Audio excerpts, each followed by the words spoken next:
أعوذ بالله من الشيطان الرجيم. بسم الله الرحمن الرحيم. وتولى عنهم وقال يا أسفا على يوسف وابيضت عيناه من الحزن فهو كظيم. دا سورة یوسف 84 نمبر آیات مبارک تے او دا دیاللسمی پاری سلورم رکو دا او زمونږ د درس نن دلتا د دې ځای نه 20 نمبر درس تے. اول د دې آیات مبارک ترجمه دا وتولى عنهم او وګرځېدو یعقوب علیہ السلام عنهم د دې زامنونه وقال او فرمایل یعقوب علیہ السلام یا اسفا اے افسوسا یا اسفا علی یوسف اے افسوس په یوسف علیہ السلام باندې یعنی اے افسوس نن د وخت حاضر شه چې نن ناراضی نو کله برازي وبيضت عیناه او سپینې شوې سترګې د یعقوب علیہ السلام من الحزن د غمنا فهو کظیم بس د یعقوب علیہ السلام د غصې نه ډکو په خپلو بچو باندې. آیت مبارک ترجمه دا شوه واقعا دې ځای ته را رسېدلې وه چې یعقوب علیہ السلام ته خپلو زامنو د بنیامین خبر ورکو چې هغه بادشاه د مصر ځان سره پاتې کړی دی په غلا کې هغه خبرې اترې وشوې نو دغه ځای کې چې نوی غم راغی د بنیامین غم راغی چې هغه هم تی جدا شو او بیا په داسې طریقه چې دروغ پې پورې کړی شو نو بنیامین باندې با یعقوب علیہ السلام سترګې یخولې او هغه مینه چې د یوسف علیہ السلام سره وه سنا سبب هغه جوړېده نو هغه بنیامین هم تی جدا شو نو هغه زوړ غم چې د یوسف علیہ السلام والګ را تازه شو ای داسې نوی غم انسان باندې راشي او دینه مخکې زوړ غم راغلی وي د دې نوی غم سره زوړ غم لږ را تازه شي نو هغه زوړ غم را تازه شو او وی فرمایل وتولى عنهم او دی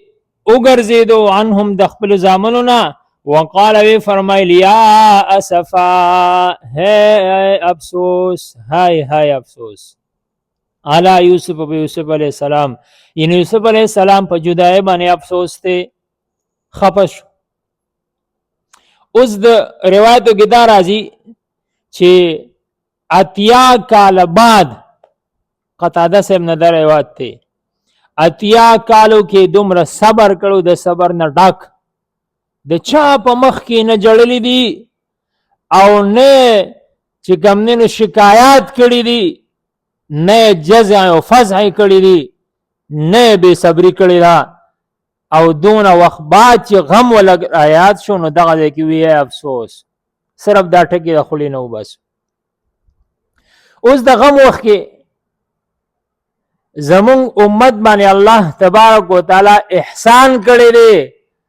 او دا کلمه د استرجاع را لګلې ده چې چا باندې غم راشي نو دی به انا لله و انا الیه راجعون چې مونږ بېشکه د الله یو او الله ته واپس کیږو به نو دې کلمې ویلو سره به ان شاء الله د زړه د غم چې کم نه لږ کم شي دې ته کلمه د استرجاع وایي. دا زمونږ په دې امت باندې الله خصوصي انعام او احسان کړی دی خو لیکن زمونږ نه دا خبره ایري روایتو کې امدادي قرآن کې امدادي چې تاسو به د غم په وخت مصیبت په وخت کې به دا وایي خو لیکن زمونږ صرف یو عادتي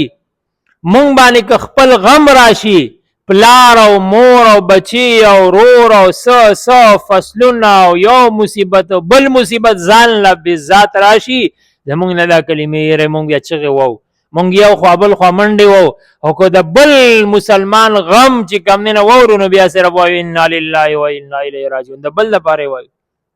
خپل ځان دپاره نه وایو. د خپل ځان دپاره ویل پکار دی. احادیثو کې د دې چې کم نه ذکر دی، قرآن کې د دې ذکر دی چې دی با مؤمنان ودا کلمه وایي انا لله و انا الیه راجعون.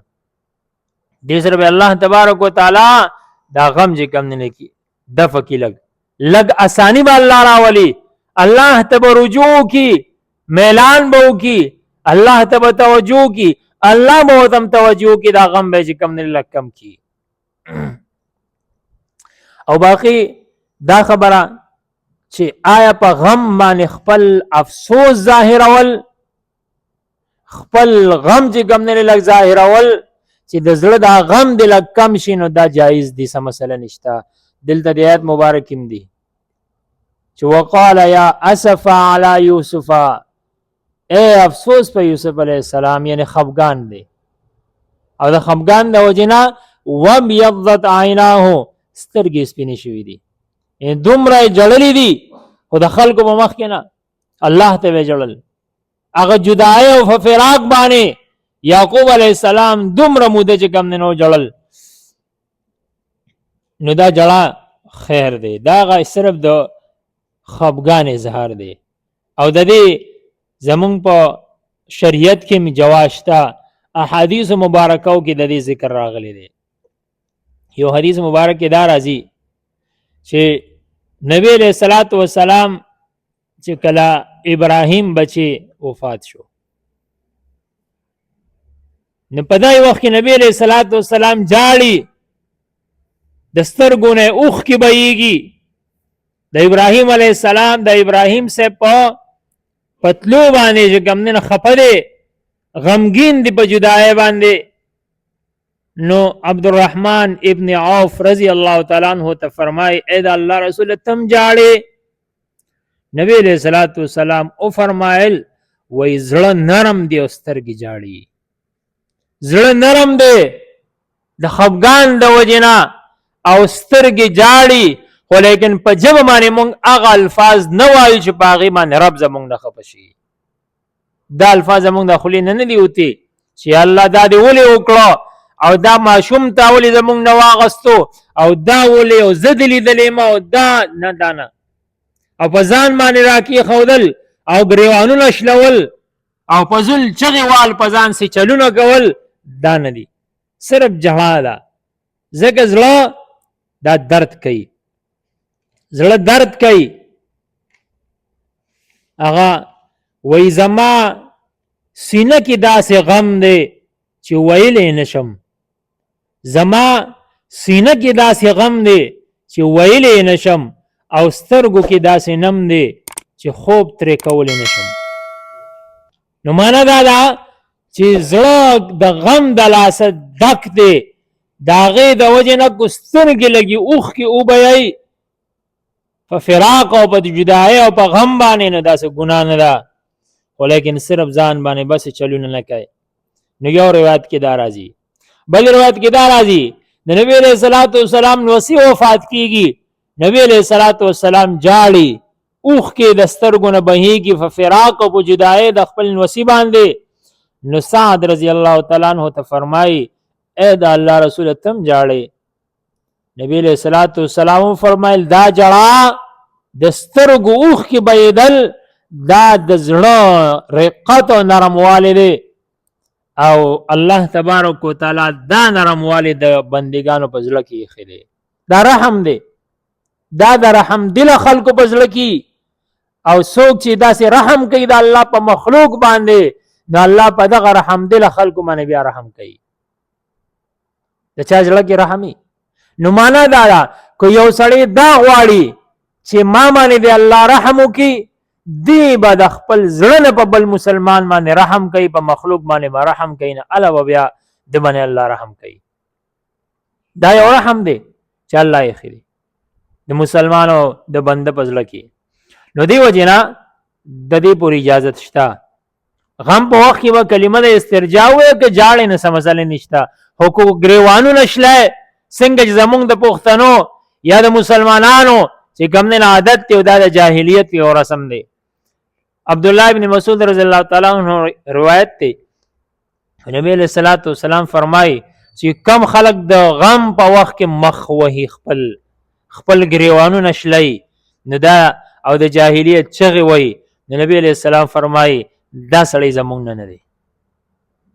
دا سړی زمونږ نه دی. ابو هريره رضی الله فرمای دا سه خلق چې په غمونو په وخت کې دا کوي نبی علیہ السلام فرمای زته بیزار یم، زبې پروان د دې سړی نه، دا زمونږ نه دی نه. نو معنا دا شوا چې داسې وخت کې به دومره حتی نزي چې ته د بې صبره دې حتی ورسې چې بس بیا شکایتونه د الله نه کوي چې ولې دا او زه دې لیدلې مو دا ولې زمانه دا پلار او دا مور او دا بچی جدا شو دا ولې ټکی بنوي دا د الله په فیصله باندې چې کوم نه ته سوال وچته او جدا شو جاړه الله بس خفایم الله به صبر درکې. او کم خلک چې دا کوي ځان له تکلیف ورکی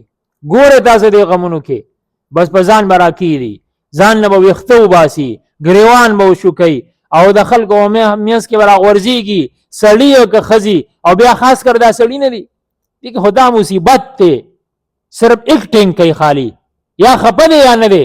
ایکټینګ کوي کله سړو میاس تراشي خان دي خوشاليږي با اجره کې دیره کې بناسي با غم کې اس پروا به نه او کو خزو میاس تزینو بیا ورو پسې چل پکېږي حال تبرا پریوزی او نخری به بزان کوي بس یوازې دا غم په دنیا کې صرف پدې سړی راغلی دی. بس دې څه مطلب شریعت د دین منع کوي مسلمانانو د نظام کوي او ساته دین ځان او ساته